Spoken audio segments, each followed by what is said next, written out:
going on, guys? Welcome back. As you can see, I'm pretty tired from last night. It's about 11:30 now. We're headed back to the shop. We've been at it since Tuesday.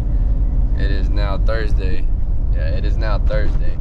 So we've been at it for a couple days, and just wanted to bring to you guys, like, it blows my mind that there's a Coyote sitting in my car right now. The motor is in there, supported by its own weight. The K-member is bolted in. Everything's good to go, man. So we're on a home stretch for sure. Today, man, we're gonna be putting in the control arms. Pretty much making it a car again. Putting in the control arms, gotta put in the power steering pump, gotta put on the AC compressor, put in the power steering rack, and miscellaneous stuff. Take off the motor lift plate, put the intake manifold on, put the cold air intake on. And then really today, I really wanna start working on the battery box and the control pack. Oh, no. Battery box and fuel system. Control pack will be last because I want to run the control pack when everything's done. So I want to run the battery box so we have power to the car. We're going to put it in the back in the trunk, and then run the fuel system. So we're going to be doing all of that today. So I'll be just kind of be jumping around and showing you guys all of that. Whenever we run into something, hey man, look, this looks like it could be easier if you guys do it this way. You know, hopefully help you guys out. So I hope you guys are enjoying the series this far. I'm enjoying putting this thing in the car, man. It's a lot of work, man. Like, no joke, it's a lot of work. I'm blessed to have my uncle to help me out, man. Oh, shout out to you, man, for real.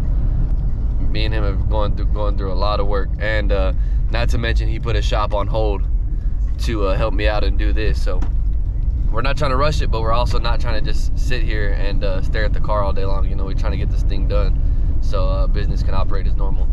So yeah, man, pulling up to the shop now, and I'll show you guys what we got. Well, it's cold. I don't know why you're out and about in the cold. What happened? It didn't fit. What happened? Nah, I just put the radiator in. Oh, I saw you with the starter in your hand. I mean, the alternator in your hand. Something wrong? You ready or what? Big old pile of shit. Oh my god. I'm gonna blow this motherfucker away. You ain't gonna blow nothing but your knees. Oh shit. My shit's fucking a lot lighter than this motherfucker is. No. Come on. Well, it is. Your shit might be heavier with all that fucking dynamite and shit. Fucking, we're gonna see. hey, 4 gallons of paint underneath. Fucking 5 gallons of rhino liner. Shit. See how this fucking rust in here? That's fucking weight reduction, baby. Yeah, I gotta fucking take all the frames and take all myself. Huh? Is that long enough? I don't know. I mean, it's gonna be a little. All right, guys, so we're back. We went ahead and put everything on for the belt, and went ahead and threw the intake manifold on just to give us a little motivation. And it kind of looks like a whole motor now. So yeah, serpentine belts are on. Everything's good. Power steering, pump, AC compressor, everything's on. We still need to put our A-arms on, all of our knuckles and all that stuff. So we'll probably do that. We're kind of figuring how we're gonna run the battery cables because now our alternator's on. So yeah, man, I just wanted to give you guys a little update. She's coming together for sure. There is room for the cold air intake and everything. So we'll see. All right, guys, so we are now starting to work on the battery relocation. We decided we're gonna put our PCM here, and my uncle's making a bracket for our fuse box that's gonna go here. The PCM, fuse box, kind of want everything just in the engine bay. And we have a lot of room in here anyways, and I kind of would like that, you know, it's kind of gonna cover up the ugliness since I didn't decide to paint the engine bay. But check this out. My uncle had this laying around for the coolant tube, and this shit looks badass. So I'm gonna have to go get some more for the 5/8 tube, and it just blends in. It looks super, super clean. Not no show car stuff, but still don't want it to look ugly. So yeah, we're gonna start working on that. So to actually mount the box in the back, I'm gonna have to drop the tank, and I'm gonna show you guys how we do our fuel system. So this is a cheap $300 to $500 fuel system. I'll show you guys what we have whenever we drop the tank. All right, guys, down to the fuel system. We just got the tank out. my uncle's working on some stuff over here. Show you guys real quick. He's working on putting our little fuse box here and our PCM in. So all in preparation for getting the battery box in. Our battery box is gonna go right here for weight distribution, right? So we had to drop the tank regardless. We had to drop the tank to get to the fuel system. And our battery is actually gonna go here, right where the fuel tank is. So we gotta drill there anyways. So I figured we might as well knock out the fuel system while we're here. We pulled the tank out and I'm gonna show you guys what we got going on. So, you guys remember, if y'all are OGs, we did this 340 liter per hour a long time ago. Aeromotive, it's still been kicking ass. And by the way, I did leave too much fuel in this tank. It almost got me, but we're good. So, Aeromotive 340 liter per hour will be more than enough for a naturally aspirated Coyote. So, we're gonna run this setup because I just wanted to show you guys if we can run a budget style fuel system for NA. I want to prove this to you guys. I've seen a bunch of people do it, and you know, it's $200, $300 fuel system. I pretty much pay $200 because I already have the pump. If you don't have the pump, then yeah, you gotta put in for the pump, right? But this is a Wix filter. I'll put in a part number. You do want to get a Wix one. Every other one does not regulate the fuel correctly. So gotta give props where props are due. I got this from PCP Allen. He does it for Fox bodies, so this is essentially a Fox body, right? So yeah, we have a push lock EFI fitting, 6AN. We're running 6AN lines all throughout the fuel system. I will get the sizes for you on this, but just research your hanger. If you guys have a 96 through 97, one is a 3/8 and one is a 1/4 inch. So this one's 1/4 inch, this one's 3/8, and all 6AN, like I said. So we're gonna run this where our stock filter is. See the filter is here? Put this here, and then we have two of these lines that will run from here to here. I'll show you guys right now exactly how it looks. All right, guys, kind of just got it rigged up so I can show y'all what we got going on. So on the fittings, this one is a 1/4 inch return, and this one is a 3/8 feed return, and this is for a 96. Well, actually, the 95s also, the 95 to 97. This is what it is here, and I just verified with LMR. This one is 3/8. And this is a 1/4 inch return. On a Fox body, the Fox body usually a 1/4 inch and the feed is a 5/16.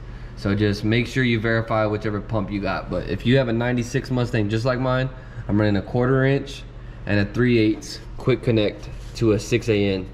Like I said, these 6AN lines will be more than enough for NA and even some nitrous if y'all want to play around. Now on this one, it's gonna be a 3/8 and 5/16 on here, and then 3/8 to 6AN here. And then if you guys are wondering the part number for these hoses, because I didn't want to build my own hoses for this quick setup, you know what I mean? So this is the setup for the 2 feet hoses. And then from here, super simple, guys. We don't have to run a regulator or nothing. This regulates our fuel for Coyote spec. So from here, you run this hose all the way up to the front of the car, and that's it, man. We're E85 compatible, ready to go. And then I'll show you what our intake manifold looks like.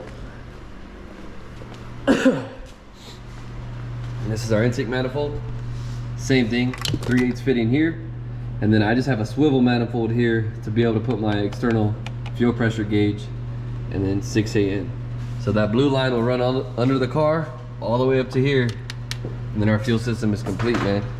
And then all we have to do for the control pack wire to trigger the fuel pump as factory, we just hook it up here to this switch here, and then it'll run to our tank and fire it like normal, man. So yeah, we're just gonna pull our stock filter out, install our new filter. And by the way, this is from a 2000 and one Corvette. That's what I went when I went to O'Reilly. I went and got this from for a Corvette. Wix brand. Make sure you guys buy the Wix brand. Don't buy the one off of Amazon that already has the fittings on there. A lot of people say that one leaks and it doesn't regulate the fuel properly. Get you a Wix one. I think it has a lifetime warranty. So if it starts messing up, you can just go swap it out. So yeah, I'm gonna get all this stuff rigged up and then I'll show you guys what it looks like after. All right guys, got a lot done tonight. Just wanted to update you guys and show you what we did. So ran most of the control pack, honestly. I will make a whole video on how to wire the control pack wire for wire, but here we go, man. Check out this freaking stud here. We got main battery power running all the way back to the battery. We have one wire running to our fuse box, which is here. This is our little fuse box that came with a control pack. And then we have one wire feeding here going to our fuse box to run our stock ECU. So, and then we have our ECU mounted there, fuse box mounted there. I like it, I like it. And then my uncle went to town here, wrapping everything up nice and neat. Everything looks clean as hell. And then these wires are going inside the car. So we're gonna have to work on that tomorrow. Fan power is capped off, we're not using that. All right guys, one thing I do want to mention, my fans were not working. The 4.6 ECU has like too high parameters. Whenever I had it wired up like this, and then the other one in the block is reading temperature. This one is in charge of the AC clutch and in charge of turning on the fans. So the Coyote got up to about 217 yesterday and I shut it down. The fans never came on. I did verify my fans work because I unplugged this. My fans turn on just like on the 4.6. It's a fail safe. So if this sensor stops reading, your fans will stay on. You won't overheat. But yeah. So shout out Block Monster, bro. Clean ass SN95. My boy JD told me to message him. He has the same control pack as me, same engine, same everything, except his is a 96 Cobra, and it is way cleaner than mine. But he showed me where to tap the wire. I was weary about it because some people were saying it's popping the fuse. I had to pull that back, but there's like an orange wire, a green wire, and it's directly into the red wire on there. And as you can see, the one right above this 15 fuse, let me see if I can get it on camera. It's still good, it's not popped. And it's working, man. The fan is cycling. It does get up to about 205, which is normal. All my Coyote cars have gotten up to like 208 or whatever, but the fan is working as it should, man. I'm so grateful. I fixed the wideband, so now I'm gonna go ahead and send over the file to Phil, and man, we might go take the car to get a line today. Yeah. And then once we put the exhaust on, we will finish tuning, because Coyotes are very particular on the wideband location and your exhaust setup. And since it's just dumping out of the collector and the wideband is right there, it's running super, super lean. Not to mention it's annoying. So we're only gonna need fan power, fuel pump power, and this one is battery ground. And then, yes sir, so tomorrow we're gonna hit it hard and hopefully have this thing wired up, control arms in, hopefully. I mean, we should be able to crank this thing tomorrow. I'm excited. Maybe even drive it, I don't know. But got the battery box installed, got my ground wire here into this grommet, and just like my boy JD did, I did the same.